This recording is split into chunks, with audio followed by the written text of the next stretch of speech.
Même les gens du Tawhid, ceux qui savent qu'il n'y a ni nuisance si ce n'est par la permission d'Allah, se sont mis à recourir à la sorcellerie. Combien de foyers ont été détruits? Combien de couples ont divorcé à cause de la sorcellerie? Les gens se sont mis à pratiquer la sorcellerie. Les gens se sont mis à travailler avec la sorcellerie comme s'il s'agissait d'une profession commerciale pour laquelle ils perçoivent de l'argent, pour laquelle ils perçoivent des salaires, et même on y dépense des fortunes entières. En notre époque, mais en vérité, dans toute époque et en tout lieu, il y a des ennemis qui vivent parmi nous. Qui sont ces ennemis? Et quelles sont leurs caractéristiques?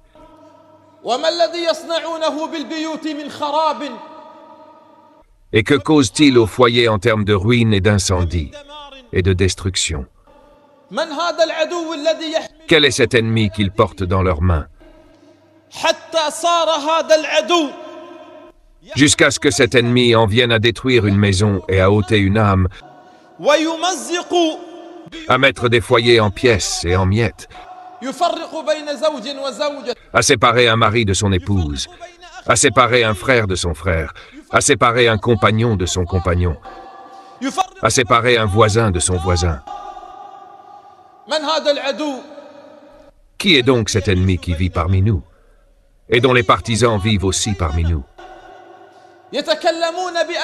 Ils parlent avec nos langues. Ils emploient des paroles que nous comprenons, mais ils nourrissent envers nous une inimitié. Mes bien-aimés,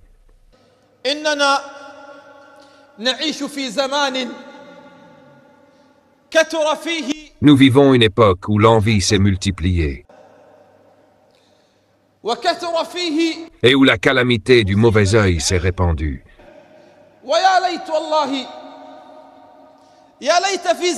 Et si seulement en notre époque, l'affaire s'était limitée au mauvais œil et à l'envie. Mais la calamité est devenue plus grave. Oui, la calamité est devenue plus grave et l'épreuve est devenue immense et les gens en sont venus à recourir à la sorcellerie. Et il n'y a de force et de puissance qu'en Allah. Même les gens du Tawhid, ceux qui savent qu'il n'y a ni nuisance si ce n'est par la permission d'Allah, ceux qui savent qu'il n'y a aucun profit si ce n'est par la permission d'Allah, eux-mêmes se sont mis à recourir à la sorcellerie. Combien de foyers ont été détruits? Combien de couples ont divorcé? Combien de problèmes et de malheurs se sont abattus sur les gens? Combien d'hommes qui vivaient dans la tranquillité, la pureté et la sérénité, et ce ne furent que quelques instants, jusqu'à ce que la situation change, et il n'y eut plus de tranquillité, ni de bonheur, ni de félicité, à cause de la sorcellerie. Combien aujourd'hui de personnes qui possédaient des biens et du commerce ont vu leur commerce se perdre, leurs biens s'en aller et leur subsistance ruinée à cause de la sorcellerie? Combien aujourd'hui d'épouses qui vivaient dans le bonheur avec leur mari, mais qui, quelques jours après leur mariage, ont demandé le divorce sans raison, si ce n'est à cause de la sorcellerie? Combien de jeunes qui étaient brillants dans leurs études, et ce ne furent que quelques jours, jusqu'à ce qu'ils prennent du retard et deviennent parmi les retardataires, et ce n'est rien d'autre que la sorcellerie. Et qu'en savez-vous? Et qu'en savez-vous de la sorcellerie? Mes bien-aimés, qu'est-ce qui m'a poussé aujourd'hui à parler de la sorcellerie? Par Allah, rien ne m'y a poussé, si ce n'est les malheurs que j'entends, si ce n'est les malheurs qui me parviennent chaque jour, si ce n'est les messages dont la plupart aujourd'hui parlent de la sorcellerie, et ce qui a frappé nos foyers à cause de cette calamité, de ce grand péché. Qui donc a été ensorcelé avant cela? Celui qui a été ensorcelé avant cela, c'est le messager d'Allah sallallahu alayhi wa sallam. Le messager d'Allah a-t-il été ensorcelé? Oui, le messager d'Allah sallallahu alayhi wa sallam a été ensorcelé. Regardez notre mère Aïcha radiyallahu anha, elle rapporte que le messager d'Allah sallallahu alayhi wa sallam a été ensorcelé par un homme juif appelé Lubayd ibn al-Assam. Cet homme juif ensorcela le messager d'Allah sallallahu alayhi wa sallam. Alors, mère des croyants, Aïcha dit que le messager sallallahu alayhi wa sallam, après cela, avait l'impression d'avoir accompli une chose alors qu'il ne l'avait pas faite. Il croyait avoir fait une chose, mais il ne l'avait pas faite. Les savants ont expliqué que cette illusion qui toucha le prophète sallallahu alayhi wa sallam après avoir été ensorcelé était une illusion visuelle. C'est-à-dire que le prophète sallallahu alayhi wa sallam n'a pas été atteint par la sorcellerie dans son intellect. Pourquoi? Parce que le messager d'Allah est infaillible et parce que le messager d'Allah sallallahu alayhi wa sallam reçoit la révélation. Mais les gens après le messager d'Allah et en notre époque et en toute époque sont atteints par la sorcellerie dans leurs esprits, dans leur cœur, dans leur corps, dans leurs membres, dans leur tranquillité intérieure, dans leur vie. Et même Zayd ibn al-Arqam rapporta que le messager d'Allah sallallahu alayhi wa sallam fut visité par Jibril. Jibril vint au messager d'Allah sallallahu alayhi wa sallam et informa le prophète sallallahu alayhi wa sallam que c'est un homme nommé Lubayd ibn al-Assam, un juif, qui l'avait ensorcelé. Et Jibril dit au messager d'Allah sallallahu alayhi wa sallam que la sorcellerie avait été enterrée dans un certain puits. Lorsque ce juif fit la sorcellerie et la plaça dans des nœuds qu'il mit dans un puits, Jibril alayhi salam indiqua où se trouvait cette sorcellerie. Il dit: « Ô Muhammad, la sorcellerie est dans tel et tel puits. » Alors le prophète sallallahu alayhi wa sallam partit avec un groupe de compagnons et il défit cette sorcellerie et l'ôta. Oui, mes bien-aimés, c'est une calamité qui s'est abattue sur nous en notre époque. Et pourquoi dis-je en notre époque? Pourquoi dis-je en notre époque? Parce que par Allah, c'est devenu un métier par lequel des gens nourrissent leur famille. Les gens se sont mis à pratiquer la sorcellerie. Les gens se sont mis à travailler avec la sorcellerie comme s'il s'agissait d'une profession commerciale pour laquelle ils perçoivent de l'argent, pour laquelle ils perçoivent des salaires, et même on y dépense des fortunes entières. Combien de personnes aujourd'hui sont allées dans les hôpitaux et on leur a dit il n'y a pas de guérison pour vous? Combien de personnes sont allées dans les cliniques psychiatriques et on leur a dit il n'y a pas de traitement pour vous? Alors on leur dit la sorcellerie, voilà votre remède. Les devins, les charlatans et les menteurs leur ont dit voilà votre remède. Et ces pauvres malheureux y sont allés. Et il n'y a de force et de puissance qu'en Allah. Sans savoir qu'il n'y a de nuisance qu'avec la permission d'Allah et qu'il n'y a de profit qu'avec la permission d'Allah. Comment un homme raisonnable peut-il penser que cela lui sera utile ou que cela lui nuira? Le prophète sallallahu alayhi wa sallam, lorsqu'on se plaignit auprès de lui d'un homme atteint d'une ophtalmie ou d'une maladie, et qu'on lui demanda qu'un autre fasse une incantation pour lui, le prophète sallallahu alayhi wa sallam ordonna à cet homme de faire lui-même une incantation pour lui-même. Combien de personnes aujourd'hui viennent en disant « Ô cheikh, invoque pour un tel. Ô cheikh, viens et récite le Coran sur un tel. Aux gens, si vous ne faites pas vous-même des incantations dans vos maisons, si vous ne posez pas votre main droite sur votre tête pour vous soigner vous-même, qui donc vous soignera? Il n'y a de bénéfice que par la permission d'Allah, et il n'y a de nuisance, mes bien-aimés, que par la permission d'Allah. Aujourd'hui, une femme vient et dit « Par Allah, ô cheikh, invoque pour mon père. » Mais par Allah, ma supplication à moi serait-elle plus proche d'Allah que ta supplication à toi pour ton propre père? Pourquoi donc aujourd'hui les gens ont-ils placé entre eux et Allah un intermédiaire? Pourquoi aujourd'hui les gens ont-ils placé entre eux et Allah un médiateur? Je suis proche. Je réponds à l'invocation de celui qui m'invoque lorsqu'il m'invoque. Je suis proche. Je réponds à l'invocation de celui qui m'invoque lorsqu'il m'invoque. Ô Allah, ne ferme pas les portes. Alors comment se fait-il que les gens aujourd'hui aillent frapper aux portes des sorciers, des devins et des charlatans? Mes bien-aimés, sachez que le sorcier est un mécréant en Allah. Le sorcier est un mécréant en Allah. Et le sorcier ne peut, comme l'ont dit l'imam An-Nawawi, l'imam Al-Qurtubi et d'autres savants, qu'Allah leur fasse miséricorde,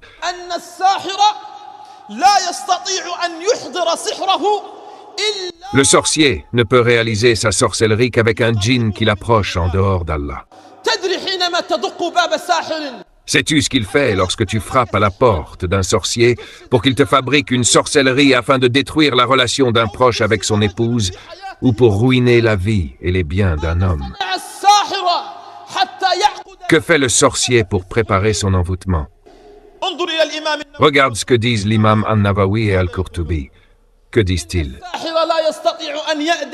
Ils disent que le sorcier ne peut exécuter sa sorcellerie qu'en approchant un djinn en dehors d'Allah. Et que fait-il donc? La première chose qu'il fait, qu'Allah vous préserve, il urine sur le livre d'Allah. La première étape pour invoquer les djinns afin de pratiquer la sorcellerie sur les gens, c'est cela. Et aujourd'hui, dans nos pays arabes, ne dis rien de plus.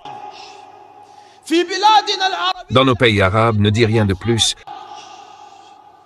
sauf pour ceux qu'Allah a préservés. Il urine sur le livre d'Allah.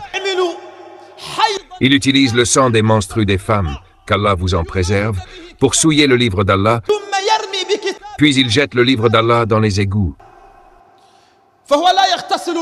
Il ne se purifie pas de l'impureté majeure, il pratique la fornication et les abominations, qu'Allah vous en préserve. Voilà les caractéristiques des sorciers, des devins et des charlatans. Jamais aucun sorcier sur terre ne peut pratiquer la sorcellerie sans passer par ces étapes, sans accomplir ces horreurs. Et pourtant, les gens continuent de frapper à leur porte. Et je m'étonne grandement. Oui, je m'étonne grandement de certains hommes qui disent être des gens de religion, qui disent être des gens de piété et qui ouvrent leurs portes. Il y a des foyers.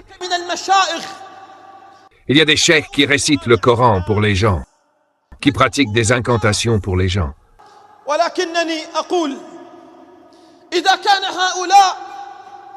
Mais je dis, si cela l'ont fait uniquement pour la face d'Allah, alors je dis qu'Allah leur accorde la meilleure des récompenses.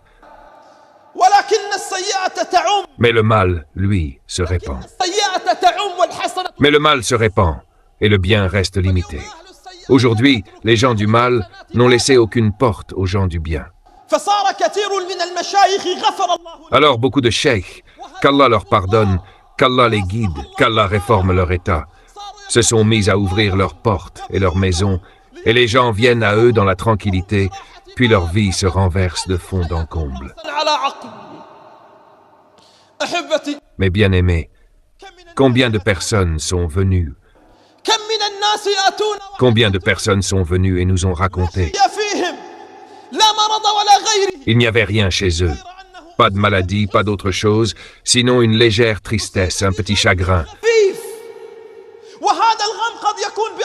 Et ce chagrin pouvait être d'ordre psychologique, ou bien une petite dispute entre l'homme et son épouse dans la maison. Est-ce que ce petit problème mérite qu'on aille voir un cheikh pour qu'il lise sur lui? Un problème minime. Aujourd'hui, si un jeune échoue dans ses études, alors c'est la sorcellerie. Il faut aller chez le cheikh. Il faut aller dans l'ignorance. Aujourd'hui, si une femme divorce, il faut aller chez un cheikh. Si mon fils est malade, il faut l'emmener chez un cheikh. Mes bien-aimés, nous allons parler des choses que le prophète sallallahu alayhi wa sallam nous a enseignées. Jamais le prophète sallallahu alayhi wa sallam ne nous a dit de frapper à la porte d'un tel. Jamais le prophète sallallahu alayhi wa sallam n'a ordonné de placer entre toi et Allah un homme, ou un cheikh, ou un savant, ou un intermédiaire, Et nous allons rapporter certains hadiths par lesquels le prophète sallallahu alayhi wa sallam nous a aidés à nous protéger nous-mêmes, à protéger nos âmes. Mais aujourd'hui, quand tu vois beaucoup de cheikhs avoir ouvert leurs portes en tant que métier et qu'ils prennent de grandes sommes d'argent, alors qu'un homme vient et qu'il n'a rien, sinon un problème psychologique qu'un médecin aurait pu résoudre ou qu'un simple entretien aurait pu apaiser. Mais une fois qu'il frappe à cette porte et qu'elle lui est ouverte, elle ne se refermera que lorsqu'il aura dépensé tout son argent. Il doit donner tout ce qu'il possède comme argent. Tout son argent est pris. Et c'est fini. Et celui qui tombe dans cette boue ne plus en sortir. Et il va chez un tel et lui dit « Oh un tel ». Et, par Allah, je vous parle maintenant de récits réels, afin de dévoiler ces gens depuis le minbar du messager d'Allah sallallahu alayhi wa sallam. Depuis le minbar du messager d'Allah sallallahu alayhi wa sallam. Et nous ne craignons en Allah le blâme d'aucun blâmeur. Il va chez un tel, quelqu'un qui a un peu de notoriété et qui connaît un peu du Coran, et il lui dit, toi, ô homme, tu es atteint du mauvais œil, de la jalousie et de la sorcellerie. Et celui qui t'a fait cela, c'est ton proche. Quelle excuse facile que celle d'accuser les proches.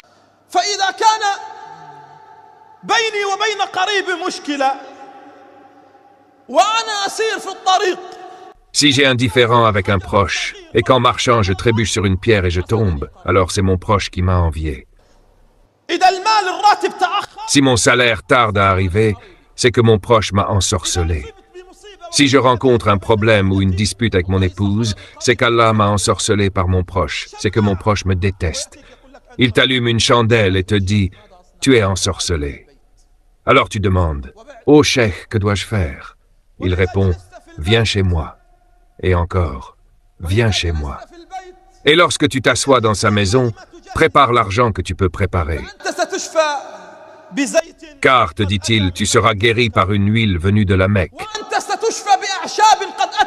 Tu seras guéri par des herbes venues de Malaisie, par des herbes sur lesquelles les pieux auraient récité, par des herbes soi-disant prophétiques, mais qui n'ont aucun lien avec la prophétie.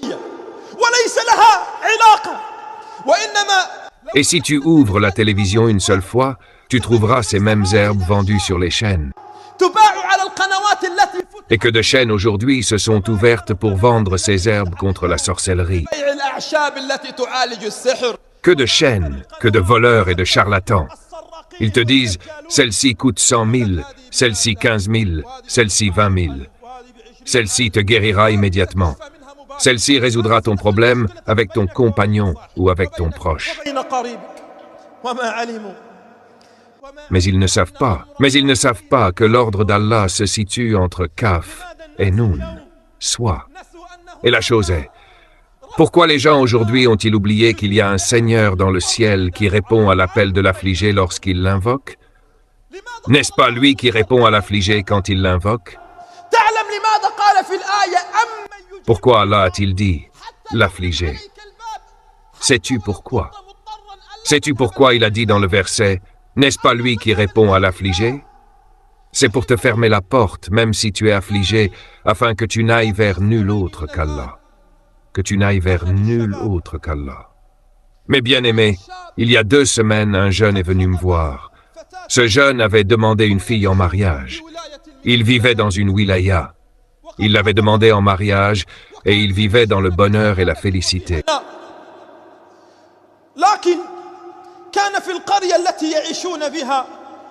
Mais dans le village où il vivait, il y avait un homme qu'on appelait Cheikh. Et on attestait qu'il venait à la mosquée, mais qui soignait les gens prétendument de la sorcellerie. Il est venu à cette jeune fille, qui était de sa famille et proche de sa maison. Et il lui a dit, tu es ensorcelé. Et tu es ensorcelé. Et la calamité est que nous vivons dans une société au cœur tendre. Nos peuples arabes, nos gens arabes, sont connus pour leur bonté de cœur, connus pour leur indulgence dans de telles affaires. Ainsi, Si tu connais le cheikh Mahmoud et que tu lui fais confiance, et que maintenant je me tiens devant toi et je te dis, tu es ensorcelé, tu me croiras. Pourquoi? Parce que tu as fait confiance à ma présence sur le minbar, et que de gens ont trompé depuis les minbars, que de gens ont trompé au nom de la religion. Il lui dit, tu es ensorcelé.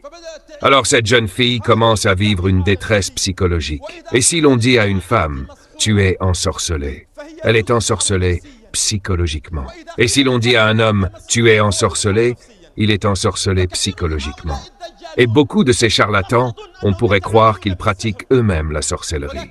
Mais le plus souvent, mes frères, tout cela n'est que manipulation psychologique. Ils agissent seulement sur toi psychologiquement. Ils trompent les gens sous prétexte de sorcellerie. De la sorcellerie. Ils viennent avec des versets, récitent sur de l'eau, soufflent dessus et font croire qu'il s'agit. Mais en réalité, oh toi le pauvre, en réalité, il agit sur toi psychologiquement pour te détruire. Il te détruit psychologiquement. Ils savent qu'entre toi et ton voisin il y a un différend. Et il sait qu'entre toi et ton voisin il y a un problème. Alors ils disent, il sait qu'entre toi et ton proche il y a une dispute. Puis ils ajoutent, alors il dit, ce sort est enterré à tel endroit. Puis il ajoute, et personne ne peut le défaire à tel ou tel endroit. Et personne ne peut l'annuler. Je suis le seul à connaître son emplacement. Moi seul. Et lorsque tu demandes, où est ce sort, il ne te dit pas la vérité. Tu dis, oh cheikh, il te répond, tu dois suivre mon traitement. Il faut que tu suives le traitement. Mais en réalité, il ne s'agit pas de traitement. Il ne faut pas traiter, il s'agit de payer. Il faut payer. Tu dois payer. C'est un commerce au nom de la religion, un commerce au nom de Allah a dit, le messager a dit. Un commerce avec les versets d'Allah. Il dit à la jeune femme, tu es ensorcelée. Il dit à la fille, tu es ensorcelée. Puis il dit à son pauvre père. Et quand le père voit que sa fille est ensorcelée, alors qu'elle est aux portes du mariage, à l'aube d'une nouvelle vie, il doit forcément soutenir sa fille malheureuse. Alors il lui dit, va chez lui pour qu'il te soigne. Ils le connaissent. Alors elle est partie chez lui.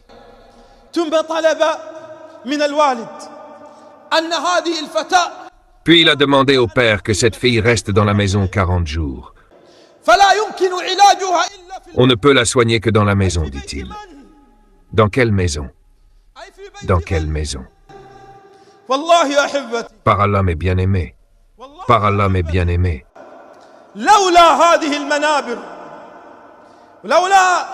Si ce n'était pas ces prêches et la crainte d'Allah, nous aurions cité ces gens par leur nom. Nous aurions cité ces gens par leur nom. Afin que les pauvres et les faibles ne perdent pas leur argent. Afin qu'ils ne gaspillent pas les économies d'années de labeur pour une fille à qui l'on a dit qu'elle était ensorcelée alors qu'elle ne l'était pas. Pour un père à qui l'on a dit qu'il était ensorcelé alors qu'il ne l'était pas. Mais ces prétendus traitements, comment vont-ils s'écouler? Comment ces prétendues herbes vont-elles être vendues? Elles ne se vendront que si l'on trompe les gens. Elles ne se vendront et ne seront importées dans les pays arabes que grâce à ces mensonges. Et soit dit en passant, ce sont les pays arabes qui consomment le plus ces herbes et ces soi-disant traitements contre la sorcellerie. Les étrangers, eux, ne disent jamais qu'ils sont ensorcelés. Et pourtant, ce sont des polythéistes auprès d'Allah. As-tu déjà vu un étranger mécréant dire « Je suis ensorcelé » ? As-tu déjà vu un mécréant dire « Mon proche m'a envié » ? Et nous sommes trompés. Et la calamité, c'est que nous sommes trompés au nom de Allah a dit et son messager a dit. 40 jours. Dès le premier jour où la fille a commencé son traitement, elle a payé une grosse somme. Elle a payé une grosse somme. Et cela avant même qu'il ne pose sa main sur sa tête. Puis, la catastrophe la plus grave, il lui a dit « Celui qui t'a ensorcelé est ton fiancé. » Allah n'a-t-il pas dit « Il sème la discorde entre l'homme et sa femme » ? Allah n'a-t-il pas dit « Il sème la discorde entre l'homme et sa femme » ? Voilà leur méthode. Et Allah connaît bien leur ruse. Il lui a dit, c'est ton fiancé qui t'a ensorcelé. Tu ne dois plus lui parler. Tu ne dois plus lui adresser la parole. Il est même allé jusqu'à changer sa carte SIM et lui a dit, tu ne pourras jamais revenir vers lui. Puis, il a commencé les accusations. Mais bien aimé, il a sali l'honneur de ce jeune homme. Il a parlé de lui en mal, a inventé des choses ignobles sur lui, au point qu'aucune fille au monde n'accepterait d'être fiancée à un tel homme. Et ensuite, s'il s'était contenté de parler de maladie. S'il s'était contenté de parler de jalousie ou de mauvais œil. Mais la plus grande calamité, la calamité immense, c'est que la fille, après quelques jours, est sortie de chez ce sorcier, ce devin, ce charlatan qui agit au nom de la religion. Elle est sortie de sa maison, fuyant, s'enfuyant avec sa religion et retournant chez son père. Et quand son fiancé est venu me voir avant que la fille n'y aille, je lui ai dit, transmets un message à ton beau-père, ne l'envoie pas là-bas. Mais c'est une société fragile, une société qui craint le mauvais œil et la jalousie, et qui ne sait pas qu'avec une seule prière adressée à Allah, les soucis disparaissent, et qui ne sait pas qu'avec une invocation à Allah, les épreuves s'éloignent. Ô fils d'Adam, tant que tu m'invoques et que tu espères en moi, Allah dit, tant que tu m'invoques, Allah nous ordonne d'invoquer et il nous promet de répondre. Mais les gens sont malheureux, malheureux.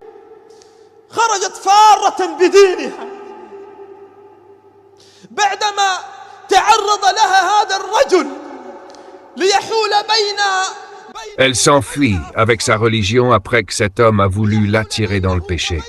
Il a voulu l'attirer dans le péché. Et quand la catastrophe a éclaté, quand le malheur est arrivé, ils ont fait venir ce cheikh, cet homme, pour l'interroger sur ce qu'il avait fait. Et voici la plus grande calamité. Il est venu avec des herbes, avec des traitements contre la sorcellerie. Et la première chose qu'il a avouée, c'est qu'il disait aux gens, « Tu es ensorcelé alors qu'il ne l'était pas. » Il disait, « Tu as un djinn en toi et je vais l'expulser. » Et grâce à ce commerce, il a accumulé beaucoup d'argent. C'est un commerce par Allah. C'est un commerce par Allah. Et ce n'est qu'un exemple, un exemple qui a failli détruire un foyer entre deux fiancés. Et ce qui est caché est encore plus grave. Mais Allah a protégé nos maisons. Allah a protégé nos foyers. Aujourd'hui encore, de la sorcellerie et d'autres maux. Et je dis, mes bien-aimés, dans ce premier sermon,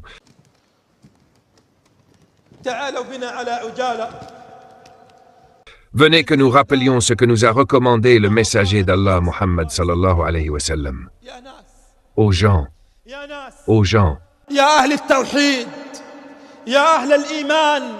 ô vous les croyants, craignez-vous quelqu'un d'autre après le messager d'Allah? Craignez-vous quelqu'un d'autre après le messager d'Allah, Muhammad sallallahu alayhi wa sallam? Le prophète Muhammad sallallahu alayhi wa sallam a dit, ne transformez pas vos maisons en tombes. Ne transformez pas vos maisons en tombes, car la maison dans laquelle on récite la sourate Al-Baqarah n'est pas approchée par un démon. Et le prophète Muhammad sallallahu alayhi wa sallam a dit à Abu Huraira, quand il l'a interrogé, qui te parlait chaque nuit? Et Abu Huraira a répondu, c'était un démon. Alors le prophète Muhammad sallallahu alayhi wa sallam lui a dit, récite Ayat al-Kursi, car elle sera une protection pour toi. Et aucun démon ne t'approchera jusqu'au matin. Alors remplissez vos maisons du Coran et ne les transformez pas en tombes. Et le prophète Muhammad sallallahu alayhi wa sallam a dit, celui qui récite les 2 derniers versets de la sourate Al-Baqarah dans la nuit, cela lui suffira.